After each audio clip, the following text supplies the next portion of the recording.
വളരെ പ്രധാനപ്പെട്ട വാർത്തയിലേക്ക്. രാഹുൽ മാങ്കൂട്ടത്തിലിന്റെ രാജി ഉടനുണ്ടാകുമോ എന്ന് ആകാംക്ഷയേറുകയാണ്. രാഹുലിനെതിരെ നടപടി ആവശ്യപ്പെട്ടിരിക്കുന്നു രമേശ് ചെന്നിത്തല. വി.ഡി. സതീശൻ നിലപാട് കടുപ്പിക്കുകയാണ്. രമേശ് ചെന്നിത്തലയും രാഹുലിനോട് രാജി ചോദിക്കണമെന്ന് KPCC അധ്യക്ഷൻ സണ്ണി ജോസഫിനോട് രമേശ് ചെന്നിത്തല ആവശ്യപ്പെട്ടു. രാഹുൽ ഒരു നിമിഷം പോലും തുടരരുത് എന്ന് രമേശ് ചെന്നിത്തല നിലപാടെടുത്തിരിക്കുന്നു. കോൺഗ്രസിൽ തിരക്കിട്ട കൂടിയാലോചനകൾ നടക്കുകയാണ്. KPCC അധ്യക്ഷൻ മുതിർന്ന നേതാക്കളുമായി ആശയവിനിമയം നടത്തുന്നു. റോഷിപാലുണ്ട് കൂടുതൽ വിവരങ്ങളുമായി.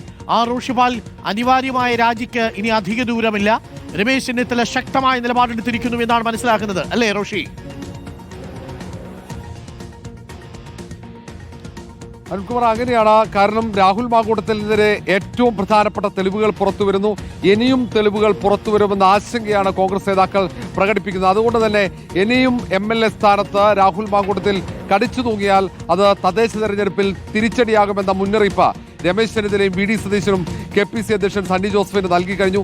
എത്രയും പെട്ടെന്ന് MLA സ്ഥാനത്ത് നിന്നും രാജിവെച്ചുകൊണ്ടുള്ള കത്ത് വാങ്ങണമെന്ന കർശനമായ നിലപാടാണ് ഇപ്പോൾ ഏറ്റവും ഒടുവിൽ രമേശ് ചെന്നിത്തല സ്വീകരിച്ചത്. രമേശ് ചെന്നിത്തല KPCC അധ്യക്ഷൻ സണ്ണി ജോസഫുമായി ആശയവിനിമയം നടത്തി എത്രയും പെട്ടെന്ന് തീരുമാനമുണ്ടാക്കണം, ഇനിയും വൈകിയാൽ വലിയ തിരിച്ചടിയാകും.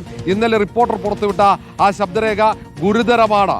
അതിൽ ഒരു പെൺകുട്ടിയെ ഭീഷണിപ്പെടുത്തുന്നതാണ്, കൊലപ്പെടുത്തുന്നുവെന്നുള്ള സൂചന പോലും രാഹുൽ മാങ്കൂട്ടത്തിൽ നൽകുന്നുണ്ട്. അതാണ് ഇങ്ങനെ ഒരു നിലപാട് സ്വീകരിക്കാൻ കൂടുതൽ നേതാക്കളെ നിർബന്ധിതമാക്കിയത്. കാര്യങ്ങൾ കൈവിട്ടു പോവുകയാണ്. അതുകൊണ്ട് എത്രയും പെട്ടെന്ന് MLA സ്ഥാനത്തും രാജിവെക്കാനുള്ള നിർദ്ദേശം നൽകണം, പാർട്ടി പ്രാഥമിക അംഗത്വത്തിൽ നിന്ന് പുറത്താക്കണമെന്ന ആവശ്യം കൂടി ഇപ്പോൾ ഉയരുന്നുണ്ട്. രാഹുൽ മാങ്കൂട്ടത്തിലെ പാർട്ടിയിൽ നിന്ന് പുറത്താക്കണമെന്ന ആവശ്യം കൂടി ഇപ്പോൾ ശക്തമാവുകയാണ്. നിലവിൽ KPCC അംഗത്വമുണ്ട് രാഹുൽ മാങ്കൂട്ടത്തിൽ, അതിൽ നിന്ന് ഇതുവരെ നടപടിയെടുത്തിട്ടില്ല, പുറത്താക്കിയിട്ടില്ല. അത് എത്രയും പെട്ടെന്ന് നടപടി സ്വീകരിക്കണം എന്നടക്കമുള്ള ആവശ്യങ്ങൾ ഇതിനോടകം ഉയർന്നു കഴിഞ്ഞു.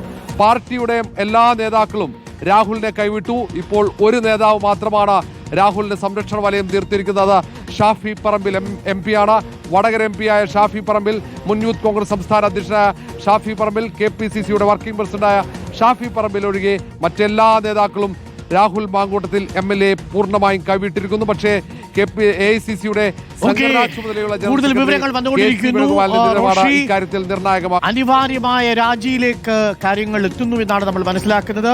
ഏറ്റവും പ്രമുഖരായ രണ്ട് നേതാക്കൾ, അത് രമേശ് ചെന്നിത്തല വളരെ ശക്തമായ ഭാഷയിലാണ് രാജി ആവശ്യപ്പെട്ടിരിക്കുന്നത്. അതുതന്നെയാണ് മുൻപിലുള്ള സാധ്യത. ഇന്നലെ വി.ഡി. സതീശൻ സൂചിപ്പിക്കുകയും ചെയ്തു. കാരണം രാഹുൽ മാങ്കൂട്ടത്തിലുമായിട്ട് എങ്ങനെയാണ് ഈ പാർട്ടിക്ക് നിയമസഭയിൽ പോകാൻ പറ്റുക?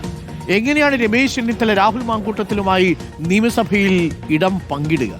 എങ്ങനെയാണ് വി.ഡി. സതീശൻ ആ ഇടം പങ്കിടുക? വളരെ പ്രധാനപ്പെട്ട ചോദ്യമല്ലേ?